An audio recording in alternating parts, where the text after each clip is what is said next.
I'd still use it with the wife, of course. Maybe I'd last longer or something. This one's mine. So did the I could last longer. So what you almost are saying is that you almost started this company to prove a foreigner that all Americans aren't assholes and expect everything for free. That's safe to say. That, and I think I was unhappy with the quality of the beer that I don't want to mention any names, but the beer I was drinking had gone downhill. The tequila was okay, not nearly as smooth as this. I mean, this took a while to blend it and get it to where we like it. And the price was, you know, $8.37 more than I wanted to pay. Although that was with CRV and tax, so $6.80 more than I wanted to pay. Still, that's a lot in one night. And if I'm drinking, you know, 3 or 4 nights a week, that adds up. That's a lot of money, you know. I don't need to pay that much for a quality beverage. So the fact that I got a shot glass too, I mean, that's even better. What's a shot glass worth? That's got to be worth something. $3, $2. And a cool little bottle. I don't know if you can throw the bottle away. Some people save them. What other things has the company been doing? You guys sponsor some off-road stuff, and we've been started in '99. Clothing. It was started. You know, I know a lot of people tell me that they know who started the business, and they knew the founder and the guy that came up with it first, and I hear all these stories and I'm all excited, and then I find out it's someone else. I'm like, oh yes, this guy heard the story. I've heard a million different ones, and this guy, oh yeah, the guy's name's Todd, or yeah, I'm like, oh Jesus Christ, are you serious? I hear a lot of different stories. It was actually a trip to Mexico with 2 of my friends. We grew up down in Mexico, or I did. My grandparents always kept a house in Mexico, in Maniadero, since I was born. And love Baja, love the people there. Can't say enough nice things about them. They have values and stuff that we should, you know, mimic, I guess. Family values that I love. I was down there and doing we do when you're in Mexico. What do you try to do? You try to speak Spanish and say everything in Spanish. I mean, it's just that, you know how to speak Spanish, don't you? See, that's about it. That's it? I grew up on the East Coast. We don't have Spanish. I know, but no, I didn't take Spanish whatsoever. But would you like to be able to speak it? I would like to speak more than one language. Yeah, I don't know if Spanish would be my first choice. Really? But, yeah. What would be your first choice? Italian. Really? What are you going to do with Italian? It's close to Spanish anyway. So yeah. Learn Spanish and you'll be speaking Italian. Spanish is the language you need to learn. Come on. So I was speaking it, and I came up with the Blanco Basura, and it's correctly Basura Blanco, but I didn't like that. I like speaking normal white trash Spanish. So Blanco Basura sounded better, so I started making shirts and stickers just as, you know, for my friends and, you know, for our trips and that. And it became very popular immediately, and we continued. So then we started doing all the race sponsorships and racing and doing all that, which kept growing. So now we've got over 200 motorsports sponsorships. We're doing a couple of race shows. We're with the Lucas Oil. Obviously, you can grab. There's always Lucas Oil, and we got new ads coming out with Lucas's schedule. Love the off-road racing. The off-road racing is just incredible. I can't say enough good things. Thanks to like guys like Tony Vanello, who revived the whole core thing, because there's desert racing, which is good, but it's not as exciting to me as a stadium race. You know, the head-to-head action. It's a battle out there. It's like gladiator sports with the motor in it. It's amazing to sit and watch the whole thing unravel. I can't remember your original question. How did we get into the motorsport stuff, I guess? Yeah. How many motorsports we got? We do a drift team. We're tied in with Bully Dog Technologies. They're the ones that helped us in the motorsports industry. They do a ton of sponsorships, so we have a great partnership with them. We've got different venues we're doing in 2011. It just continues to grow and grow. I know that we're going to do more and more stuff with Lucas Oil. They're huge into the motorsports stuff. Obviously, they sell oils, motor oils, so kind of fits, kind of ties in there. I know a lot of the other a lot of the other alcohols are getting away from motorsports. They don't want anything to do with them.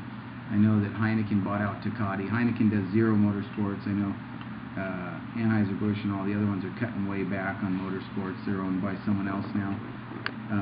Coors, none of them are really putting money into motorsports. I think it's a great time to be into motorsports. I think it's a perfect time to support that. It's what we love to do.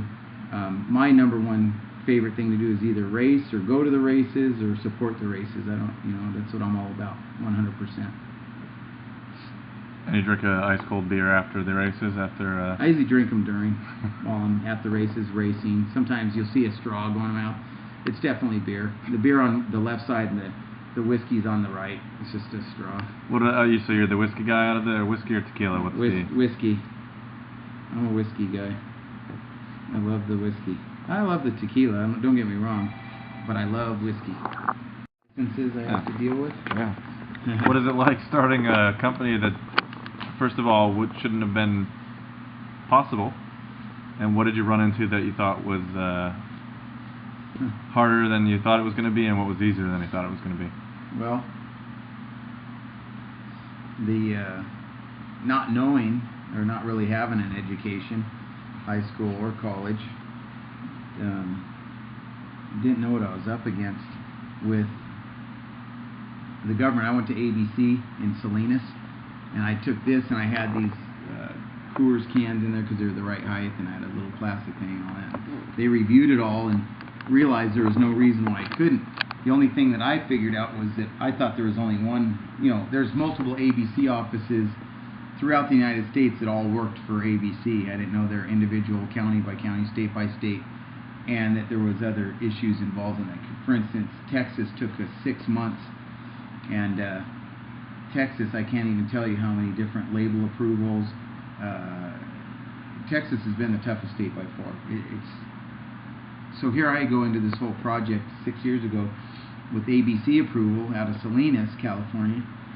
I go to some people, and one of the attorneys asked me, what about this, what about Texas, what about Arizona? Did you talk to them? Did you talk to, because I gave him a list of states I wanted to start in, and I didn't understand what he meant. I was like, what are you talking about? I talked to ABC in Salinas, and he said, yeah, but did you talk to ABC in these other states and in other counties?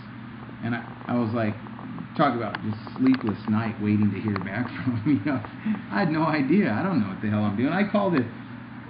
There's a guy here now that he owns a little brewery and stuff, and he was supposedly helping me out. He gave me, only thing he did, and now he keeps calling all my friends saying, man, I helped him out and got him started. Only thing he did was gave me I have it here somewhere amongst the mess.